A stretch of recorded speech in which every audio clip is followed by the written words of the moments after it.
Hey there, this is Jeremy Pearson. Welcome to Practical Spirituality. So I thought I would make a video just kind of explaining a little bit about who I am and why I'm making these videos and what I do. So a quick little synopsis is that I am a transformation experiencer. I've had to come out of the closet about multiple areas of my life, from my sexuality to my addiction with meth, alcohol, sex, and porn. I've been everything from a ballroom dancer to a drug dealer, from a skeptic to a psychic. Having transformed from dope dealer to hope dealer, as a contemporary mystic and a spiritual coach, I help others to discover the truth of who and what they really are. I help other people to learn how to live from the inside out, to live more authentically. So I'll expand on my story a little bit. I've been having spiritual experiences from the very beginning of my life. And in my family, they never did anything to discourage that. But when I was in school or around other kids or around other people outside of the family, it was discouraged because people would say things like, oh, it's just your imagination. Or they would get uncomfortable with some of the things that I would say or do. And I learned very quickly that I needed to hide who I was. And this meant that the world that to me was very normal would now have to be my imaginary world. And then as I got older, I learned that you can't keep having imaginary friends. You can't keep saying that you know stuff about people that you're not supposed to know. So I had to hide. And eventually I had to hide a lot of other things about myself too, as I learned that I was a gay man and learned that I was an addict. These were all things that I had to hide. Why addiction came in, I really feel like addiction was something that helped me deal with the fact that I was having to hide so much of who I was. It helped me to deal with the pain of not being accepted, and it also helped me deal with the pain of having to hide myself, which are really two different things. And also alcohol and drugs helped me feel more comfortable revealing who I was in some situations. So that's how it led to addiction to sex and porn as well. So anyways, I guess what I'm saying is that my life became an absolute wreck. And a lot of people will say that they have a spiritual awakening as a result of a near death experience. And I would say I claim that too. My problem is that my whole life was a near death experience for 20 years. My struggle with addiction led me to near death often. So I had multiple spiritual experiences. They started from when I was a little kid, and they've been happening my whole life. But the fact that I kept telling myself it's not real, or people are going to think you're crazy, or I would even doubt myself, like, what if I'm making this up? What if I'm lying about this? But the thing is I'm not.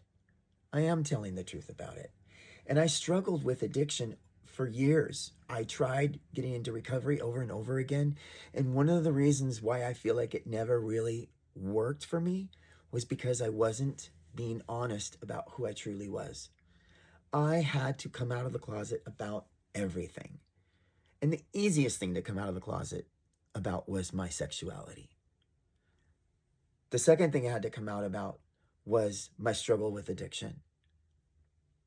And the final frontier for me was my spirituality.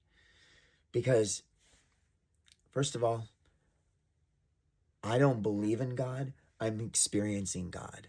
That's why I identify as a contemporary mystic. To me, that means I've got my foot in both worlds. I'm living in this very ordinary world, but I'm having a deeply intimate relationship with what I call God. And you could call it anything you want to. You can call it the universe, you can call it life, you can call it energy. It really doesn't matter. What matters is that if I'm lying about the experience I'm having, I can't be happy. And so I had to get comfortable being able to say, yes, yes, I believe in God. Yes,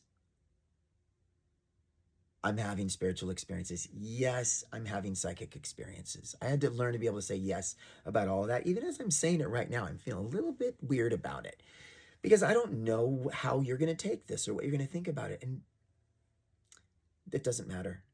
What matters is that I'm finally telling my story. So coming out of the closet about everything I thought was going to make a lot of people just reject me or not want to be around me. And it's done exactly the opposite of that. What's happened is I've got deeper, richer, more meaningful relationships in my life now than I've ever had before. I have a relationship with myself that I've never had before. I love me. I am definitely my best friend. And my connection to my spirituality is stronger than it's ever been before. Well, I don't know. It's back to being what it was like when I was a kid, is what it is. And now I'm on this path where I've been guided by spirit to help others. And I say guided by spirit because I resisted it the entire time. I resisted getting into recovery. I resisted the idea of sponsoring people. When I tried to be in recovery before, I worked what we call an 11-step program, which is not a 12-step program, which means I never helped others. I never gave back. It never seemed to me that that was very important or that I really had anything to offer in that area. But all through my life as a ballroom dance teacher, I've always known that my passion is teaching and sharing with others and helping people overcome their fears and their obstacles and learn to be able to do things they didn't think they could do. And during the pandemic, everything shut down and I wasn't able to teach dance. And that's when I found out that all along I had been a spiritual teacher, because there was something that I was being asked to do. People were asking me to go on walks with me and to talk to me about things. I realized very quickly I'm still doing that thing, the same thing I did when I was teaching dance. There was something going on underneath it all. And that something was I have a connection to spirit that helps me understand people and be able to translate things into a way that they can understand. And I now know today that that means I'm channeling spirit. Spirit tells me what to say and how to help people. And now that I'm living the life I was meant to live, I finally feel whole again. So that's just kind of my story in a nutshell. And I mean a nutshell because I'm a fucking nut. But there's so much more to it, obviously. But I just wanted to make a video and just kind of put this out there. So, because some of you may want to know, who is this guy? What's he all about? And so now I'm a recovery coach. I'm a spiritual coach.